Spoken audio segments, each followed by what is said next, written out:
Media మిత్రులందరికీ నమస్కారం. నిన్న 2 days బ్యాక్ జరిగిన ఇన్సిడెంట్ గురించి, ఆ కేసు వివరాల గురించి నేను చెప్పడానికి ఇక్కడికి వచ్చాను. Vineel sir 21st night 11 PM మా హాస్పిటల్కి రావడం జరిగింది విత్ చెస్ట్ పెయిన్తో. సార్కు 2 days నుంచి చెస్ట్ పెయిన్ ఉంది. తర్వాత అవుట్ సైడ్ డాక్టర్ దగ్గరికి వెళ్ళి ఈసీజీ తీసిన తర్వాత హార్ట్ అటాక్ ఉందని చెప్పి మీరు ఖచ్చితంగా నైట్కి అడ్మిట్ కావాలి అని చెప్తే నైట్ 11 o'clock వచ్చారు.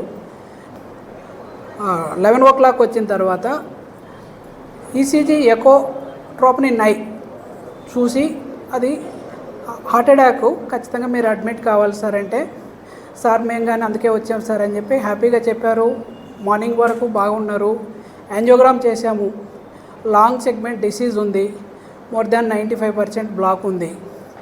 స్టెంట్ వేయాలి సార్ అంటే ఈహెచ్ఎస్ ఉందని చెప్పారు. సార్ మన దగ్గర ఈహెచ్ఎస్ లేదు, మాది రీసెంట్లీ 6 months హాస్పిటల్ స్టార్ట్ అయింది. ఈహెచ్ఎస్ ఇంకా రాలేదు.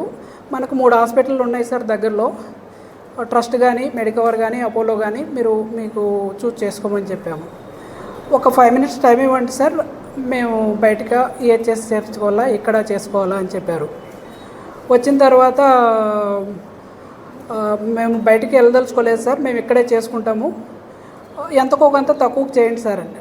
I don't want details of finance. వాళ్ళని అడగండి, నాకు ఎంత కట్టారు కానీ నాకు తెలియదు, ముందు రోజు ఎంత కట్టినారు కానీ తెలియదు.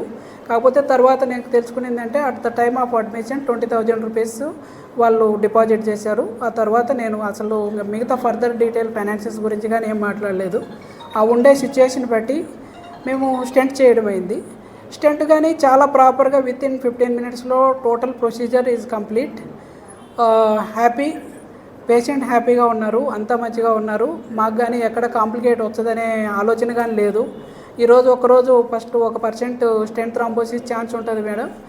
ఒకరోజు ఐసీయూలో అబ్జర్వ్ చేస్తాము, రేపు రూమ్కి మారుస్తాను, ఎల్లుండి ఇంటికి పంపిస్తాను. హ్యాపీగా అందరూ కానీ మామూలుగా రొటీన్గా జరిగే అందరికీ ఎట్లా చెప్తాను, సార్కి కానీ అట్లే చెప్పడం జరిగింది, అటెండెన్స్ కానీ అట్లే జరిగింది.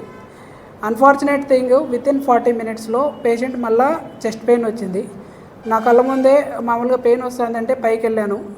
పల్లికి వెళ్ళిన తర్వాత ఈసీ చూస్తే చేంజెస్ ఉన్నాయి. ఎకో ఇమీడియట్గా మాకు ఐసీయూలోనే ఇంకొకటి సపరేట్ ఎకో ఒకటి పెట్టుంటాము. ఇమీడియట్ చూస్తే చేంజెస్ ఉన్నాయి. ఇమీడియట్గా యాంజియోగ్రామ్ మళ్ళీ ఏమన్నా మూసుకోపోయిందా, స్టెంట్ థ్రాంబోసిస్ చెక్ చేద్దామనుకునే లోపే పేషెంట్ మన కళ్ళ ముందే డిటెక్ట్ కావడం అయింది. సిపిఆర్ చేశాను. హార్ట్ వచ్చేసి ఇమీడియట్గా ఇంటిబేట్ చేసుకొని సిపిఆర్ చేసేసి టేబుల్ మీదకి తీసుకున్నాము. తర్వాత I will try my best, చాలా ప్రయత్నించాము. హార్ట్ వస్తుంది, మధ్యలో ఆగిపోతుంది. Almost 1.5 hour we struggle. ఫైనల్గా అయితే మేము పేషెంట్ని అయితే రివైవ్ చేయలేకపోయినాం. That is the fact. ఇది జరిగిన విషయం. ఎక్కడైనా కానీ ఆల్ ఓవర్ వరల్డ్, ప్రపంచమంతా acute coronary syndromes, acute coronary syndrome అంటే హార్ట్ అటాక్ 5 to 14% మోర్టాలిటీ, అంటే ప్రతి 100 మందిలో 5 నుంచి 14 మంది మాత్రం ఖచ్చితంగా చనిపోతారు. అవి వరల్డ్ క్లాస్ స్టాటిస్టిక్స్.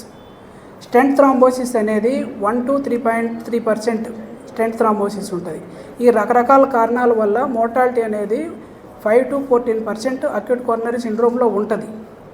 అది ప్రపంచమంతా ఉంటుంది. మా హాస్పిటల్లోనూ ఇంకొక హాస్పిటల్లోనూ స్టెంట్ చేర్చే అన్నీ ఇంకా బాగా అయిపోతుంది, స్టెంట్ ఇంకేమీ కాదు అనే విషయం. అంటే పబ్లిక్ స్టెంట్ పోతే ఎట్లా చనిపోతారు, నేను 4 స్టెంట్లు పెట్టుకున్నా బాగా బతికే ఉన్నాను, ఏమీ కాదు ఇది అనేది అది కాదు. ఎక్కడైనా కానీ స్టెంట్ చేసిన తర్వాత, నేనే కాదు ప్రపంచంలో ఏ డాక్టర్ కానీ చేసినా ఆ రిస్క్ అనేది ఎవరైనా చెప్పే చేస్తాం.